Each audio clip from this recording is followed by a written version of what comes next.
नमस्कार विद्यार्थियों, study 29 academy के एक और नई वीडियो में आप सभी का स्वागत है। आज हम कक्षा 8 की हिंदी की कार्य पुस्तिका का कार्यपत्रक 80 हल करेंगे। तो इस कार्यपत्र को समझने के लिए वीडियो को शुरू से लेकर अंत तक देखें और अपना कोई सुझाव हो तो कमेंट बॉक्स में जरूर लिखें। सबसे पहले हम देखते हैं दक्षता।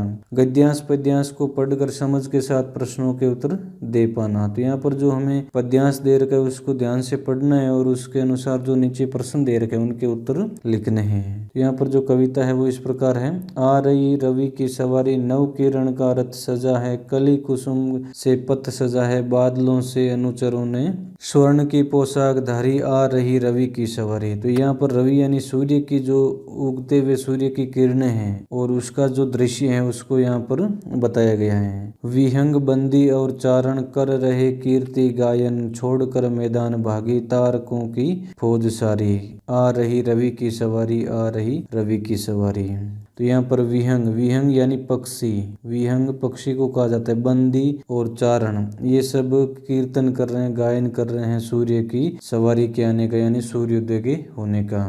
और मैदान छोड़कर भागे हैं फौजी, किसके फौजी? तारकों के फौजी, यानी अंधेरा है वो गायब हो गया है। अब इसके प्रश्नों को देख लेते हैं। ऊपर लिखी कविता को एक सार्थक शीर्षक लिखिए। इसका एक ऐसा शीर्षक लिखना है जिसका सही अर्थ भी निकले। तो हमने यहाँ पर लिखा है रवि की सवारी, ये इसका शीर्षक हो जाएगा। दूसरा प्रश्न, विहग बंदी और चारण किसका गुणगान कर, विहग पक्षी और चारण किसका गुणगान गा रहे हैं? तो यहाँ पर इसका उत्तर हो जाएगा विहग बंदी और चारण रवि की सवारी अर्थात सूर्योदय का गुणगान गा रहे हैं। तो जो सूर्योदय हो रहा है उसके जो दृश्य है उसका गुणगान यहाँ पर ये सब कर रहे हैं। तीसरा प्रश्न, आपने उगते हुए सूर्य को अवश्य देखा होगा, उगते हुए सूर्य की आभा व दृश्य का अपने शब्दों में वर्णन किए। आपने जो उगते हुए सूर्य को देखा है तो उसमें जो आपको दृश्य नजर आता है उसका आपको यहाँ पर वर्णन करना है। तो इसका उत्तर हमने लिखने का प्रयास किया है। सुबह के अंधेरे में क्षितिज पर,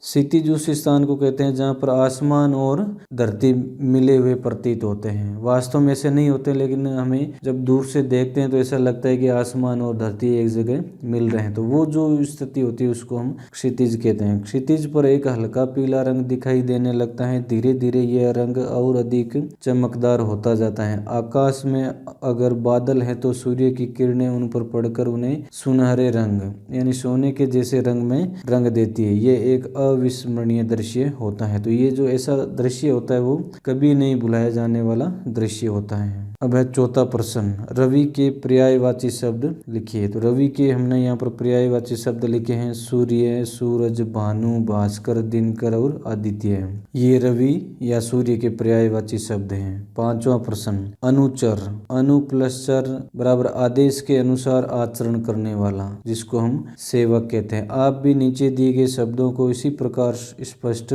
कीजिए। तो पहले में दिया है हमें शब्द नभचर, नभ प्लस चर, नभ यानी आकाश और चर यानी विचरण करने वाला। तो आकाश में विचरण करने वाला, आकाश में विचरण पक्षी भी करता है और बादल भी करता है। तो आप दोनों में से कोई भी इसका शब्द ले सकते हैं, काम है। दूसरा जलचर, दूसरा शब्द है जलचर, जल प्लस चर, जल में रहने वाला या जल में विचरण करने वाला। तो इसमें आ जाएगा मछली। इसके अलावा आप मगरमच्छ भी लिख सकते हो, कछुआ वगैरह, जो जल में चलने वाले जो जीव है उनके बारे में आप यहाँ पर कोई भी एक शब्द लिख सकते हो। तीसरा निशाचर, निशा प्लस चर, निशा रात्रि को कहा जाता है, रात्रि का पर्यायवाची शब्द होता है निशा। तो रात्रि में विचरण करने वाला उसको हम निशाचर कहते हैं। और रात्रि में उल्लू, चमगादड़ आदि ये विचरण करते हैं। तो यहाँ पर हमने इसके लिए एक शब्द लिखा है उल्लू। इस प्रकार इस वीडियो में हमने कार्यपत्रक 80 को हल किया। अगले वीडियो में हम अगला कार्यपत्रक हल करेंगे।